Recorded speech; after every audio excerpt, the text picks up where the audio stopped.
Hi everyone, welcome to NewsWest 9 at 6. I'm Jelena Okazaki filling in for Crystal Cruz today.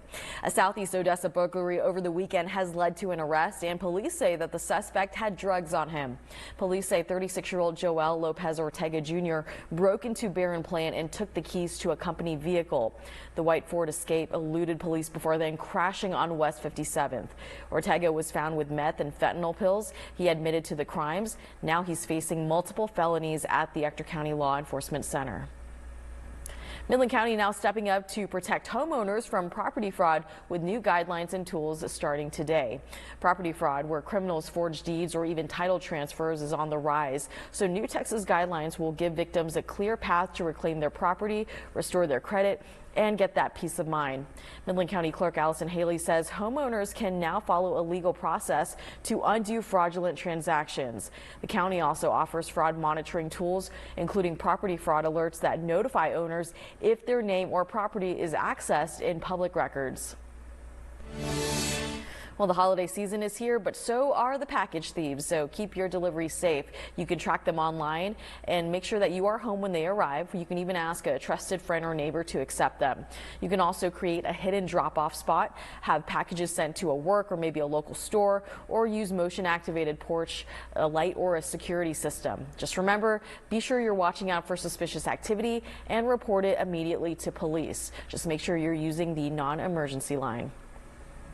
Odessa has a new city attorney, James D. Parker, officially starting today, bringing years of experience in municipal law.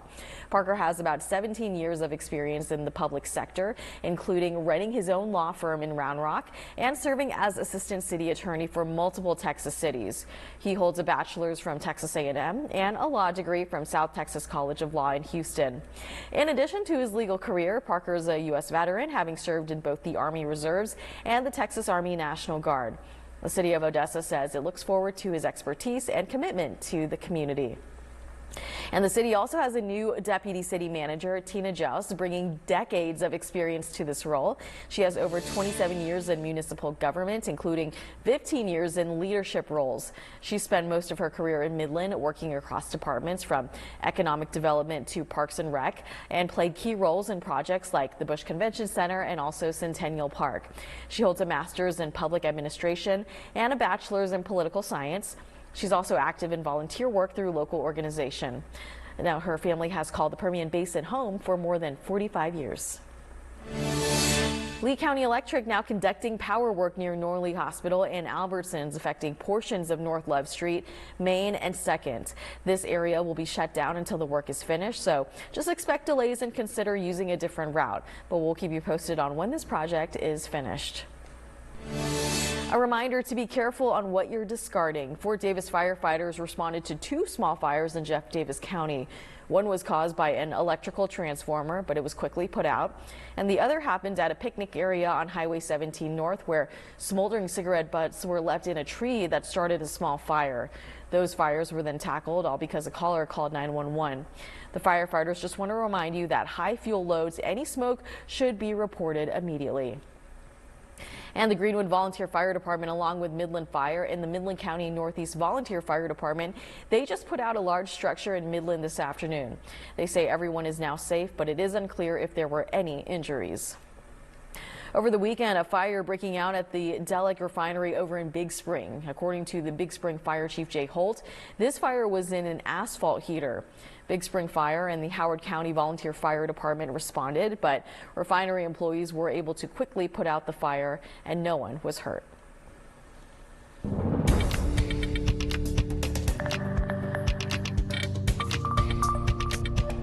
Good evening, everyone. It has been a chilly start to meteorological winter across the Permian Basin and really across a good portion of the Lone Star State. If you're stepping outside for any Monday evening overnight plans, definitely make sure you bundle up. It'll still be about 38 degrees by 11 p.m. and then we quickly drop off about 36 degrees by the midnight hour, 31 degrees 4 a.m. tomorrow for those of you who are early risers. Definitely want to make sure on the way to school and work tomorrow morning you're continuing to bundle up. Could potentially be seeing a hard freeze across northern portions of the Permian Basin. I have a low temperature of 21 in Lamesa, 20 degrees even in Seminole, 30 in Midland, 27 in Odessa. Make sure you remember those 4 P's of cold safety: your people, pets, plants, and especially across northern portions of the Permian Basin, want to make sure you're taking care of your pipes as well. Good news throughout the day. Tuesday will warm up quickly. Wednesday's looking quite warm across the region before another front arrives. Yeah, it could potentially bring some rain, especially across eastern portions of the area. The details later. And with temperatures expected to drop below 40 degrees again, the Salvation Army is opening its doors to anyone in need of a warm place to stay. So warming stations and shelters in Midland and Odessa are open. They're always open anytime the wind or just the cold weather hits 40 degrees or below. So if you or someone you know needs to find shelter, you can tell them to go to the Midland location at 600 East Wall Street or the Odessa location at 810 East 11th Street. And the cold weather doesn't just affect people, it also affects many animals, especially the ones without a home. So here's an important reminder about keeping them warm. Remember, in the state of Texas, it is against the law to have your pet outside in extreme weather without shelter. That includes rain, hail, sleet, snow, and just those sub-freezing temps. They also need adequate shelter, so make sure you keep them in something with 3 sides that's windproof, waterproof, and also warm. You're also required to have water for them, so you'll have to check and replace it anytime it freezes. Over in Kerrville, a Thanksgiving tradition nearly fell apart this year until help rolled in from Odessa. The Salvation Army there had to host a community meal, but after the catastrophic flooding back in July displaced dozens of families, including the Salvation Army's head chef, there was no one left to cook the annual feast. So that's when the Odessa Chuck Wagon Gang jumped into action. So we've just been without anybody in our kitchen, and they were thrilled and came to the rescue for us. 6 volunteers from the group arrived before dawn and started to cook at 3 a.m. But by the time the sun came, the kitchen was packed with food and the Chuck Wagon Gang had already slipped away to sleep. They served more than 1,300 people, giving families a sense of normalcy after months of recovery. If you're looking for a fun and educational program for your child this fall, well, Girls in Science has you covered. It's a 6-meeting series that will give people the chance to meet scientists from all around the world, including some right here from the Permian Basin. This program is free. It's sponsored by Coterra, but registration is required. Be sure you head to the City of Odessa's website to sign up. Ring in the holiday season with music from the Odessa College Band. The free concert taking place today at 6:30 in Wood HSB Community 201. Bring your family, friends. Also that holiday spirit for an evening of festive melodies and talent. The perfect way to kick off December.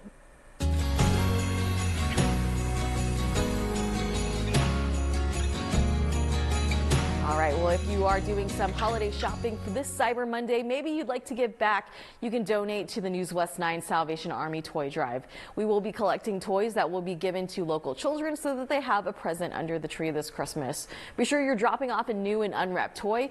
Place them in the red barrels at businesses across town. If you want to find that full list of drop-off locations, be sure to go to our website at newswest9.com.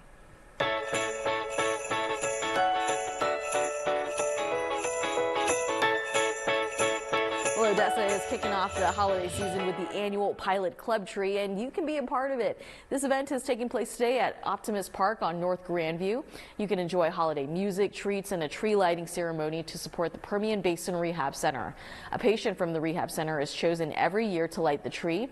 You can donate $10 to light a bulb in honor or memory of someone through the PBRC website. And if you're looking for some holiday fun this weekend, Keep Midland Beautiful has you covered with a family-friendly event at Dennis the Menace Park. It's happening this Saturday from 11 to 3. Midlanders can enjoy a day full of activities. You can take pictures with the Grinch, get your face painted, make holiday crafts, maybe go into those bouncy houses. Great fun for the kids. It is a great way to celebrate the holiday season and have some fun with the family outdoors.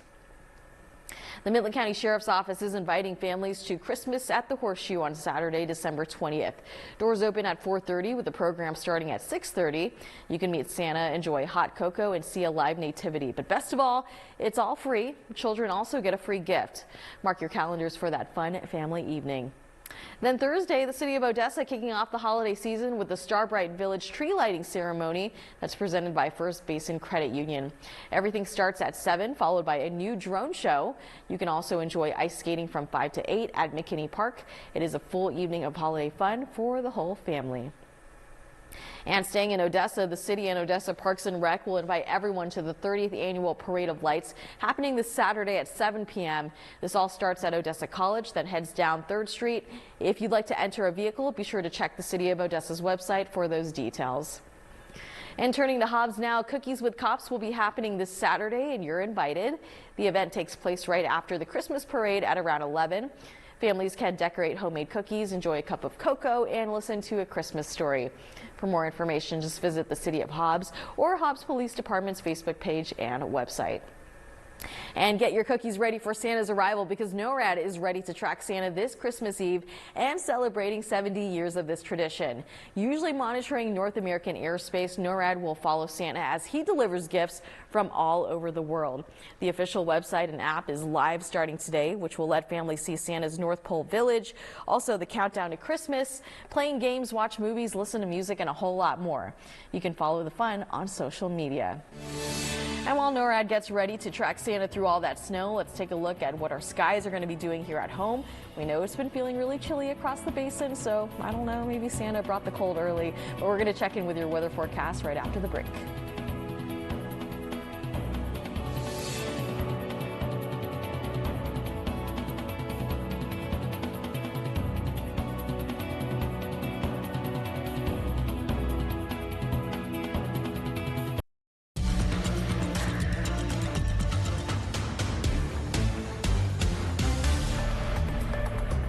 Good evening, everyone. I'm meteorologist Britton Musall filling in for Chief Meteorologist Jordan Fraser. And it has definitely been a cold start to December across really the entire Lone Star State, especially for us in West Texas, the Permian Basin.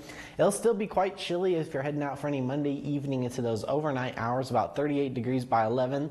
35 degrees by that 1 o'clock hour and near 30 degrees in Midland and Odessa by 5 a.m. I think Odessa is going to potentially be seeing a low temperature below 28 degrees. I have officially forecasted a low of 27. As a reminder, a hard freeze is considered 28 degrees Fahrenheit or lower for a low temperature. I think we'll definitely see that across northern portions of the Permian Basin.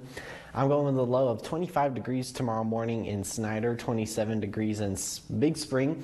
Now, the good news is after these very cold temperatures in the morning, you'll definitely want to make sure, after these cold temperatures in the morning, we will be warming up. I do think you want to make sure and wrap those pipes, especially across the northern portions of the basin. Always remember those 4 P's of cold safety are people, pets, plants, and pipes. Not quite as cold across southern portions of our area, closer to the Marfa Plateau, a low of 32 degrees even in Alpine, with a low in the lower 40s across Presidio and Big Bend. Not concerned about any winter precipitation at all. If you're still traveling for that Thanksgiving holiday, we did track some rain across eastern portions of the Lone Star State, but that system that brought us the cold air, you can see that low pressure system bringing a lot of snow across places like Iowa, Missouri, and Illinois. That storm is going to continue to move eastward, and that means we'll continue to stay dry across the Permian Basin. Maybe just a little bit of some cloud cover closer to Del Rio, closer to the U.S.-Mexico border. But again, Midland, Odessa, I expect it to stay relatively dry and cool, a low of 27 tomorrow morning, 41 degrees for that low Wednesday. So yes, southerly winds will return, will warm up, and before another cold front arrives, a low of 33 Thursday morning. Friday morning will also be near freezing. Again, Tuesday afternoon looks wonderful across the area. I'm going with a high of 71 in Fort Stockton, 72 Presidio and Big Bend, 63 for that high temperature both in Midland and Odessa. So warmer than we saw for your Monday. Sunny skies, winds out of the south at about 10 miles an hour. Southwesterly winds Wednesday, partly cloudy skies, a high of 70. And there's that second cold front. We drop to a low temperature of 33 degrees Thursday morning, a low of 45 with those winds out of the southeast behind the cold front at about 10 miles an hour. 32 degrees Friday morning for the first Friday of December, high temperature of 61. As we head into the second week of December, it looks like we could be seeing some more seasonable temperatures. But definitely tonight and Thursday morning as well, definitely going to be chilly. So make sure you bundle up and continue to stay safe. Back to you. New Texas laws take effect today, from health research to disaster relief. We'll tell you what these changes could mean for you.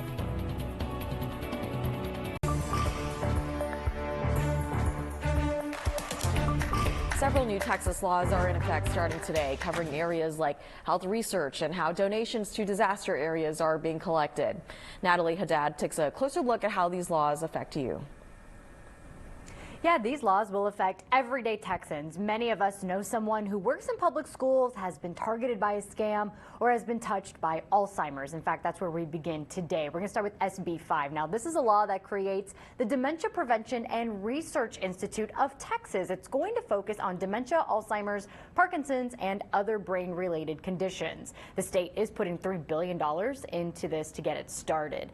Now, that's going into effect December 1st. December 4th, we have a few more laws. This one, the Disaster Scam Response Act, will target fraud during emergencies like fake charities or people posing as volunteers. It sets up a state program to verify nonprofits and banks that can accept disaster relief donations, and it increases penalties for theft or fraud during a disaster. Another law going into effect on the 4th. It's going to shield trafficking victims from prosecution for certain crimes committed under their traffickers, force, fraud, or coercion. Now remember, back in September, more than 800 new laws kicked in then, including some that needed voter approval before officially becoming law. That happened in November.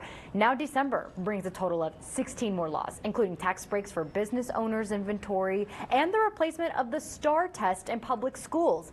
And if you think that's the end of it, well, just think again. January adds 31 more new laws. Now, circling back to December, another law taking effect today is the state's new congressional redistricting maps. But it is possible this won't stick. The maps are currently tied up in a case before the U.S. Supreme Court, which could end up reversing the law. I'll send it back to you.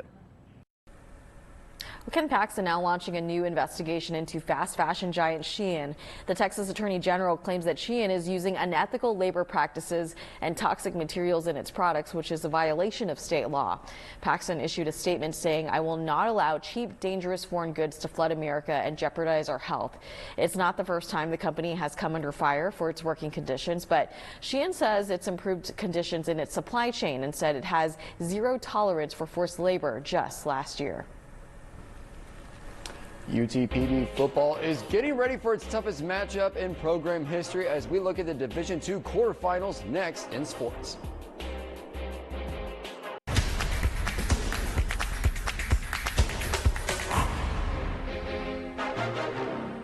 For the first time ever, we're talking about a UTPB game week in the month of December. A thrilling overtime victory not only gives the Falcons their first 11-win season in program history, but also their first ever trip to the NCAA Division II quarterfinals. But UTPB now prepares for its hardest test ever as a program that the Falcons visit the top team in their super region and the #2 team in the country in Harding. The currently undefeated Bison won the national championship in 2023 and have not lost at home since 2022. But with this being the first ever meeting between UTPB and Harding, the Falcons aren't backing down to the challenge. But our guys don't know who Harding really is because they've never played Harding.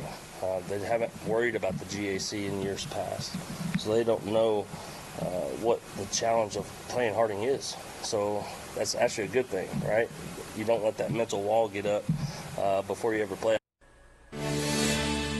It's been 30 years in the Big 12 Conference for Texas Tech football, but the Red Raiders are doing something they've never done before, competing for a conference championship. Texas Tech is making preparations for the Big 12 title game in a rematch against BYU. The Red Raiders dominated the Cougars 29-7 at Jones AT&T Stadium on November 8th. What helped in that matchup was Tech winning the turnover battle 3-0. So taking care of the ball will be a key factor once again on Saturday.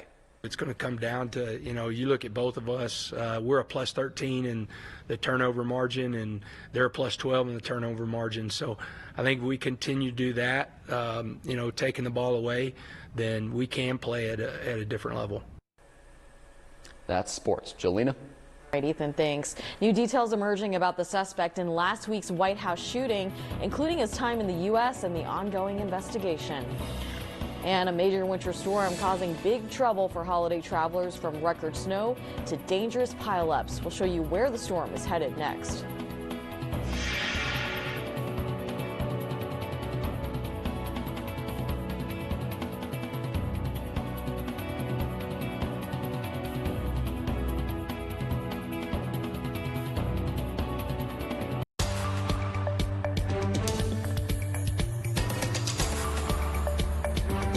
Hello, everyone, and welcome back to NewsWest 9 at 6:30. Tonight, President Trump's push for peace in Ukraine continues as U.S. envoy Steve Witkoff heads to Moscow to meet with President Putin. The move comes after weekend talks with Ukraine, and the president says he is hopeful about ending the nearly 4-year conflict. Here's more. A good chance for a peace deal. That's how President Trump describes talks to end the war in Ukraine after a weekend meeting with Ukrainian negotiators to forge a path to peace.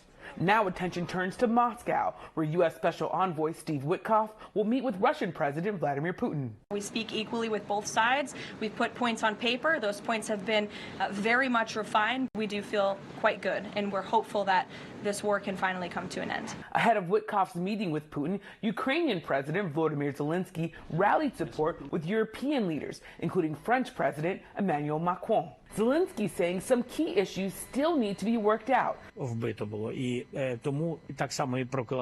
such as security guarantees and territories, with Russia wanting more land than it has captured. Zelensky writing on social media that any peace must be truly durable. But he also said the peace plan is better after the talks this weekend. The president's original deal appeared to favor Russia. Even some lawmakers in his own party criticized it. You can't be America first and pro-Russia because Russia is a self-declared adversary of the United States. Despite the Trump administration's efforts to end the fighting, Russia continues to bombard Ukraine, as NBC's Richard Engel saw firsthand. Russian attacks continue in an unrelenting way. There were Russian attacks over the weekend, killing at least one person in an apartment complex near Kyiv. Despite the ongoing violence and issues to work out, the president saying he is optimistic that both countries want peace. I think Russia would like to see it end, and I know Ukraine would like to see it end. European leaders, though, don't seem to share that optimism. The European Union's foreign affairs chief says Ukraine must be as strong as possible because, quote, it's clear Russia does not want peace. Yamiche Alcindor, NBC News, Washington. We're now learning more about the suspect in last week's shooting near the White House. Homeland Security Secretary Kristi Noem says he was radicalized since he's been here in the country. The 29-year-old came to the U.S. back in September of 2021 during the Afghan evacuations and was granted asylum earlier this year. One National Guard soldier died, another still in the hospital today. The Trump administration has paused all asylum decisions as investigators are still working to pin down a motive. Authorities in California now searching for whoever is responsible for a deadly weekend shooting in Stockton. That shooting happened at a child's birthday party on Saturday, where 4 people were killed. 3 of them were kids. Steve Patterson has more. Yeah, a manhunt underway, but the Sheriff's Department wants people in this area to know that there is no larger danger to the public because they believe that this is explicitly a targeted shooting. Behind me is that banquet hall. You may be able to see the little white dots in that black garage door. Those are bullet holes. They litter this facility. This happened Saturday night around 6 o'clock, about 120 people inside that facility. It was a banquet hall hosting a children's birthday party when shots rang out. Children as young as 8 and 9 were killed. 4 people killed in all, 3 of them children, and then a 21-year-old on top of that. At least 11 other people injured in this shooting. Meanwhile, the Sheriff's Department looking for any leads that leads to an arrest so far. They haven't announced any suspects, no weapons recovered, but they do say they are searching. They may have somebody that they have identified, and they may be looking now for multiple people. I spoke to the mayor's department here. She says, obviously, that gangs are a problem. This may be a gang-related shooting, but the motive unclear. She says there's at least 100 gangs in this part of California alone. Meanwhile, there's a $25,000 reward for any information that leads to an arrest. Back to you. Luigi Mangione now back in a New York courtroom today as a key pretrial hearing gets underway. It'll determine whether any evidence or statements in his case were obtained illegally. Mangione is accused of fatally shooting the CEO of United Health outside a Manhattan hotel last year. His attorneys want a red notebook that's said to be found in his backpack thrown out, arguing it would unfairly prejudice him at trial. That hearing could last a week. The 27-year-old has pleaded not guilty to 9 state charges and 4 federal charges. The federal counts carrying a possible death penalty. Today, Basketball Hall of Famer Michael Jordan now taking NASCAR to federal court. He and several organizations accuse the top motorsport series of having too much of a hold on the racing series, from rules and regulations to ownership of the tracks. Jordan owns 2 racing organizations that are part of NASCAR. The racing commissioner says they try to settle the case before heading to court. A fleet of highly used planes are now back in the air after being grounded for a software update. It was part of a recall from Airbus for its A320 planes because of safety concerns over flight controls. Major airlines pulled the planes over the weekend to update the software. Fort Worth-based American says all of its impacted planes were fixed within 24 hours. Right now, a major winter storm is sweeping across the U.S. It's causing major travel problems as millions of people are heading home from the Thanksgiving holiday. Chicago saw its snowiest November day on record, more than 8 inches in 24 hours, with strong winds off Lake Michigan and snowplows that were working overtime. Now, over in Indiana, a 45-car pileup shut down the Interstate 70 for hours, although no serious injuries were reported. That same system causing thousands of flight delays and cancellations, stranding travelers at the airport. Even a Delta flight in Iowa slid off a runway, but everyone on board was okay. That storm now moving through the Northeast, bringing rain and snow from New York to the Gulf Coast. And speaking of the weather, this is a live look outside Odessa on our Skyview camera right now. Dark and chilly, best way to describe the weather we are seeing right now. But after the break, Britt Musall will tell you if you should bundle up or wear short sleeves for the rest of the week. Stay with us.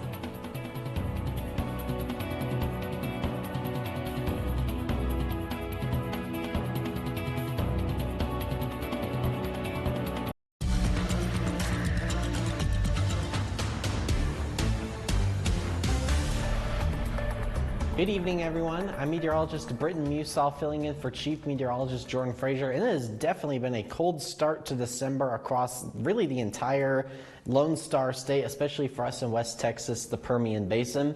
It'll still be quite chilly if you're heading out for any Monday evening into those overnight hours, about 38 degrees by 11.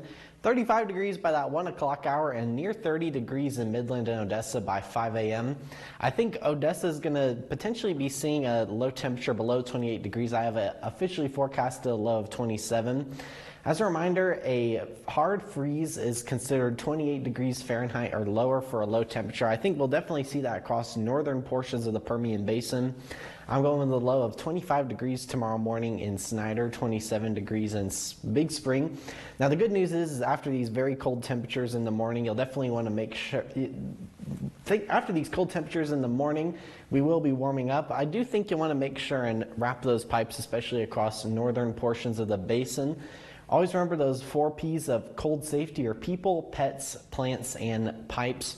Not quite as cold across southern portions of our area, closer to the Marfa Plateau, a low of 32 degrees even in Alpine, with a low in the lower 40s across Presidio and Big Bend. Not concerned about any winter precipitation at all. If you're still traveling for that Thanksgiving holiday, we did track some rain across eastern portions of the Lone Star State, but that system that brought us the cold air, you can see that low pressure system bringing a lot of snow across places like Iowa, Missouri, and Illinois. That storm is going to continue to move eastward, and that means we'll continue to stay dry across the Permian Basin. Maybe just a little bit of some cloud cover closer to Del Rio, closer to the U.S.-Mexico border. But again, Midland, Odessa, I expect it to stay relatively dry and cool, a low of 27 tomorrow morning, 41 degrees for that low Wednesday. So yes, southerly winds will return, will warm up, and before another cold front arrives, a low of 33 Thursday morning. Friday morning will also be near freezing. Again, Tuesday afternoon looks wonderful across the area. I'm going with a high of 71 in Fort Stockton, 72 Presidio and Big Bend, 63 for that high temperature both in Midland and Odessa. So warmer than we saw for your Monday. Sunny skies, winds out of the south at about 10 miles an hour. Southwesterly winds Wednesday, partly cloudy skies, a high of 70. And there's that second cold front. We drop to a low temperature of 33 degrees Thursday morning, a low of 45 with those winds out of the southeast behind the cold front at about 10 miles an hour. 32 degrees Friday morning for the first Friday of December, high temperature of 61. As we head into the second week of December, it looks like we could be seeing some more seasonable temperatures. But definitely tonight and Thursday morning as well, definitely going to be chilly. So make sure you bundle up and continue to stay safe. Back to you. All right, Burton, thanks. Millions just regained their SNAP benefits after the shutdown, but a new rule could put them at risk again. So what's changing next month? And if you are headed out to buy a Christmas tree, there is a big difference between real and fake this year. We'll explain what's behind that.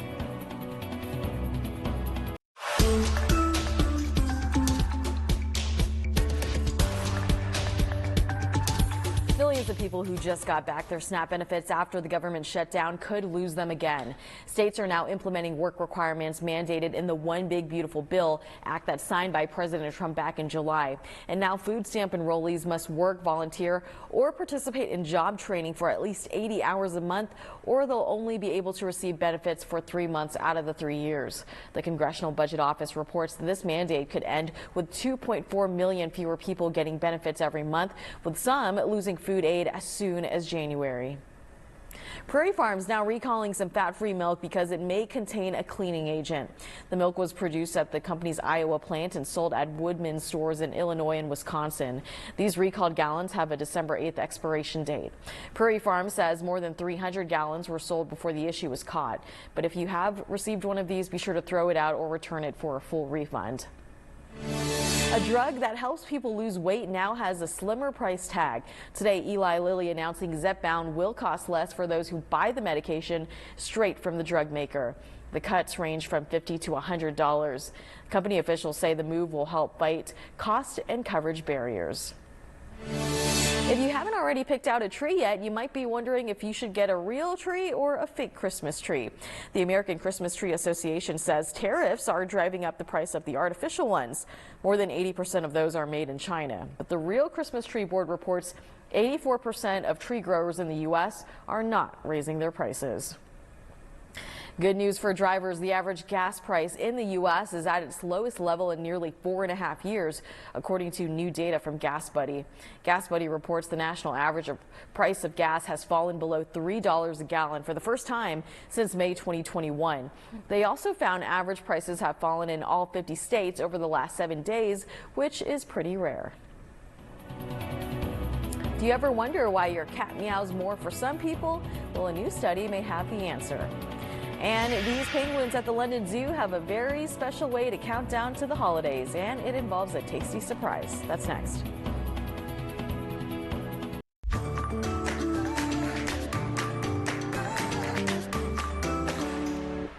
A popular radio station in Dallas has a special connection with its listeners, so much that when one of the hosts pleaded with the audience to find a home for one special cat, they showed up big time. Sean Giggy tells us all about this special adoption.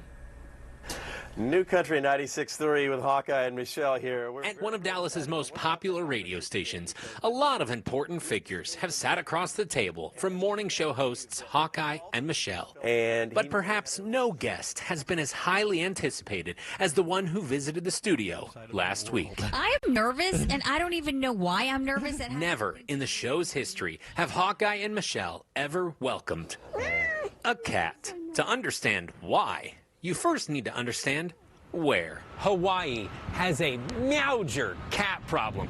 No kidding. The island is overrun, and they just don't have enough people to adopt that many cats.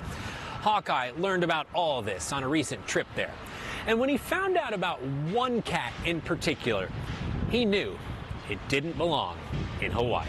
It was a black cat with a very particular patch of white. It had a little shape of Texas on its fur. And I said, I bet I can get that cat adopted by somebody in North Texas. Hawkeye appealed to his listeners. There's got to be someone here in North Texas who'd like to adopt the cat. And found a perfect match. Why did you want the cat? Kim Kawahahi slammed on her brakes the moment she heard Hawkeye's plea. I said, this is meant to be. This is my cat. Kim says her last name is Hawaiian. Plus, her son and the cat are both named Kai. I mean, come on. And that Texas tuft on his chest sealed the deal. I mean, how could you resist?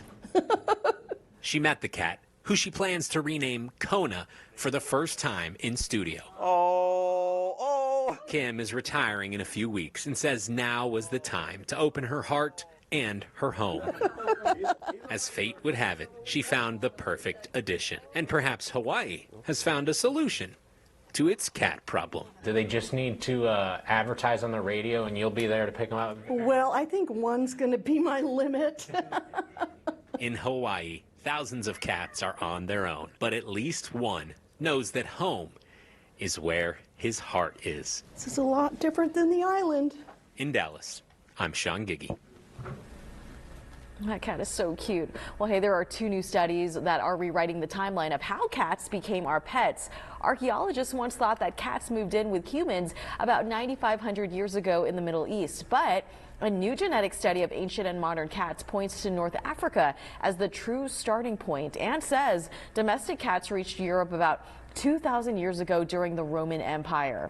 A second study of cat bones in China shows that domestic cats arrived there by the year 730, likely traveling the Silk Road. But before that, only leopard cats lived near people, but they were never domesticated. And while we're still on the topic of cats, a new study explains why some meow louder for their male owners. Researchers gave cat owners body cameras and found cats meowed more when greeting their male caregivers. Animal experts say cats may be louder because men don't always pick up on the subtle cues, so the cats amplify their meows. The study didn't factor in how long the cat was alone or whether it was hungry. Other research shows that cat-human communication can differ across cultures.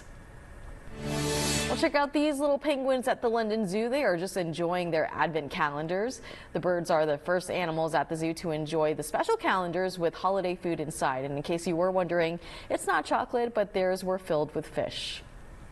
A California homeowner got the surprise of his life when he realized he'd been sharing his house with a very large, very fluffy roommate. Ken Johnson first noticed something near his crawl space in June, so he set up some cameras and saw nothing for months. But then recently, they caught a big black bear squeezing in and out like it owned the place. Ken says that the bear pops in at all hours, wiggling through a tiny opening, then dropping back out with ease. And when he went to change the camera batteries, he heard a loud growl. Now he's waiting to hear from California Fish and Wildlife on what he should do next. Now to a fisherman in western Siberia rescuing dozens of roe deer stranded on a frozen lake. Unseasonably warm weather made the ice on the lake extremely slippery, leaving this little deer stuck and exhausted. So the fishermen carried the deer to shore and then used sledges to pull them to safety. Most of the animals were unharmed, and once the temperatures dropped, they were able to cross the lake safely again. Well, now to the word of the year for Oxford University, rage bait. It is described as the feeling that a person gets when they read something online that appears to purposefully incite anger or just get a reaction. More than 30,000 people voted to help choose this word of the year. Aura farming and biohack were the 2 other finalists. Guess I have something to Google right after the break. But when we come back, Britton Musall will have a last look at your forecast. That's coming up on NewsWest 9 at 6. As you head out the door for school and work Tuesday morning, it's going to be a chilly one, a low of 27 degrees in Midland and Odessa, a high of 63. We will see those winds out of the south. That'll make us quite warm for your Wednesday. I'm going with a high of 70. Before you guessed it, another winter-like cold front arrives, a low of 33 Thursday morning, high of 45. So Thursday is definitely going to be the chilliest day of the next 7. We warm up quite quickly again, though, high of 61 Friday, 68 for your Saturday. And as we head into the second week of December, it looks a little bit more seasonable. Wednesday as well, above normal temperatures, but tomorrow and Thursday, definitely going to be some more winter-like days. So don't put up the jacket quite yet, even though Wednesday is looking quite warm. Back to you. All right, sounds good. Thanks, Britton. And if you'd like to find more stories or maybe some weather updates, head on to newswest9.com or download our mobile app. Thanks for joining us. We'll see you guys back here at 10.